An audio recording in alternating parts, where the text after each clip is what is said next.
Squatting isn't just something that we do at the gym, it is a normal human skill that we use through everyday life.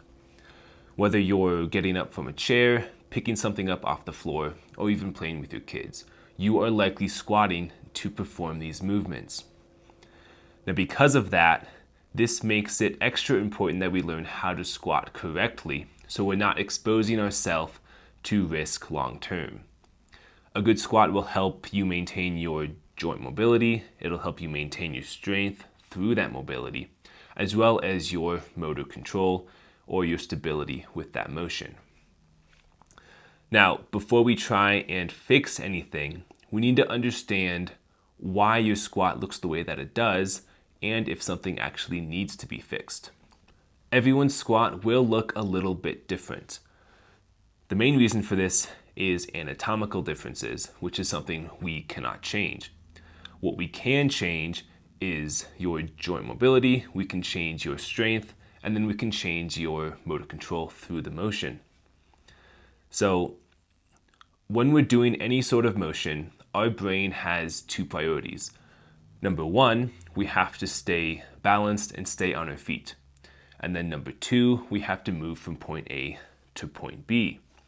So any sort of compensation that we will see isn't necessarily a bad thing. It's simply your brain coming up with a strategy to stay stable and then to move from point A to point B. Now, with these compensations, we have a large spectrum. We can have a very mild compensation, which isn't likely to cause any issues immediately or even necessarily long term. And then we can have a much more significant compensation, which will most likely result in pain or injury in the short term. So the first thing we need to do is you need to observe your squat and see how it feels. You need to identify which joints feel tight, where you feel the fatigue first, is the movement, is it well coordinated, and are the reps consistent each time. With this information, we can decide specifically what needs to be changed. Moving from a bodyweight squat to a heavy squat, what the heavy squat will do, especially if you get closer and closer to your maximum with the weight you can move, this will reveal compensations and they will be much more obvious. The reason is the heavier the squat, the greater demand for stability, and the less options we have to move from that point A to point B. With a light squat, we could do that many different ways and it's not necessarily, or it doesn't have to be consistent. But with a heavy squat, especially near your maximum, there's really only one way that your body will effectively move that weight. And it's with this weight that we will notice if you have a weak link somewhere. Now, some common things that we can see are if your hips come up before your chest, this likely means you have weak quads, so you've shifted the stress back to the hips instead of the quads. If your ankle is tight, you will lean farther forward with your torso, putting more stress on the hips and back. Or if you have trouble reaching depth, this is because you have, or most likely have, a hip mobility restriction.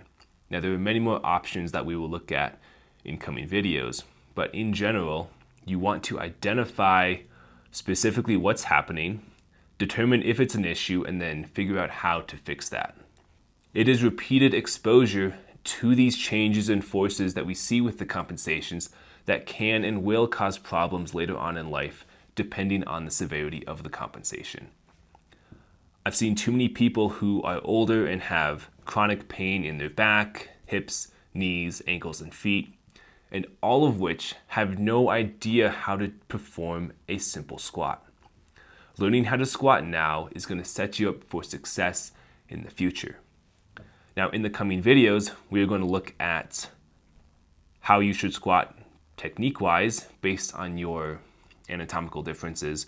We'll look at compensations based on strength, compensations based on mobility, and then how to progress with strengthening the squat through load. The goal here isn't to get everybody to squat exactly the same. It's to help you understand your squat, why you squat the way that you do, and then if you need to fix anything about that.